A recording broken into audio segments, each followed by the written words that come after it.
الصلاة خير من النوم۔ السلام علیکم ورحمۃ اللہ وبرکاتہ۔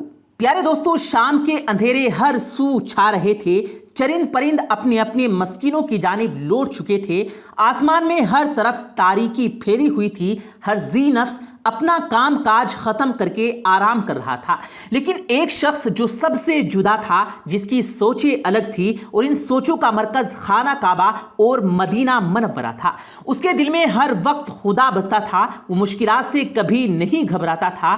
ایک نڈر اور دلیر شخص جس کی دیوانی آج ایک دنیا ہے، اس کی ایک جھلک دیکھنے کے لیے لوگ دور دراز سے میلوں سفر کر کے اس کے پاس آتے ہیں اور اسے محبت اور عزت و احترام سے نوازتے ہیں۔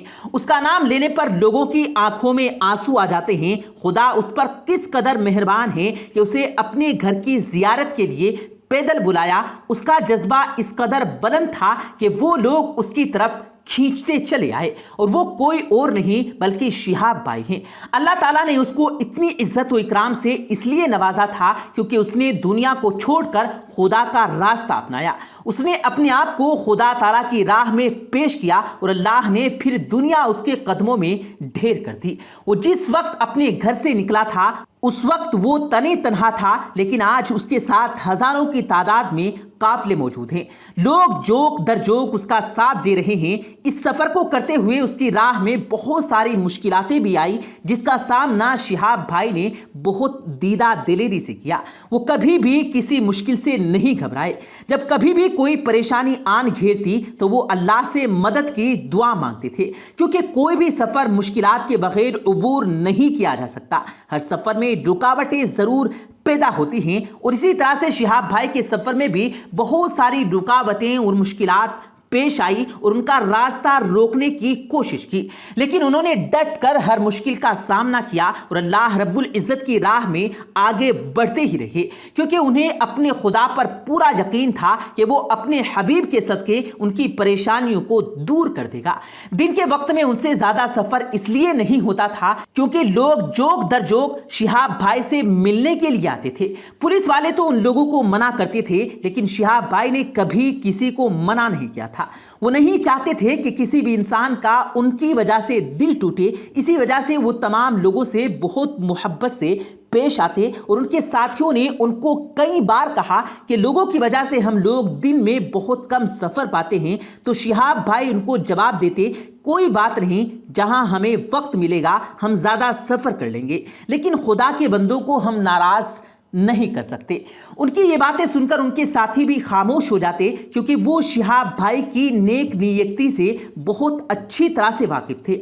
آج بھی یہ سفر کرتے ہوئے شہاب بھائی کو سارا دن گزر گیا تھا۔ ان کے ساتھ ان کے بہت سارے ساتھی تھے، جن میں پولیس والے بھی شامل تھے۔ یہ تمام لوگ بہت عاجزی اور انکساری کے ساتھ سفر کی جانب گامزن تھے۔ شام کے سائے لہرانے لگے، ان کے ساتھیوں نے کہا کہ اب ہمیں تھوڑا آرام کرنا چاہیے۔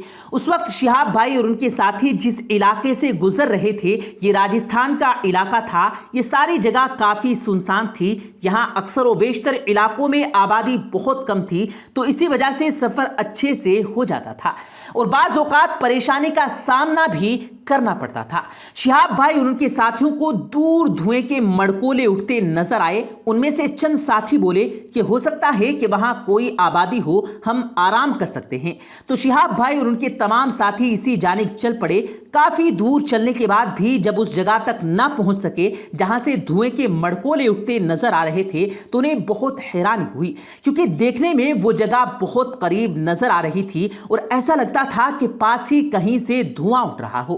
شہاب بھائی نے کہا کہ ریگستان کی وجہ سے ہمیں ایسا لگ رہا ہے کہ ہم اس جگہ کے بہت قریب ہیں، لیکن شاید ہم یہاں سے کافی دور ہیں۔ ان کے باقی ساتھیوں نے بھی ان کی ہاں میں ہاں ملائی، لیکن سب لوگوں نے اپنا سفر جاری رکھا۔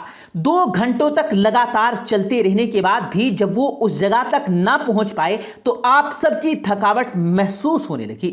کچھ ساتھیوں نے کہا کہ جگہ کو چھوڑ دیتے ہیں اور کہیں قریب کی جگہ ڈھونڈ کر وہاں پر آرام کر لیتے ہیں، تو باقی سب نے ان کی ہاں میں ہاں ملائی اور کہا ٹھیک ہے، لیکن اسی اسنا میں انہیں قریب سے بہت سارے لوگوں کی چیخیں اور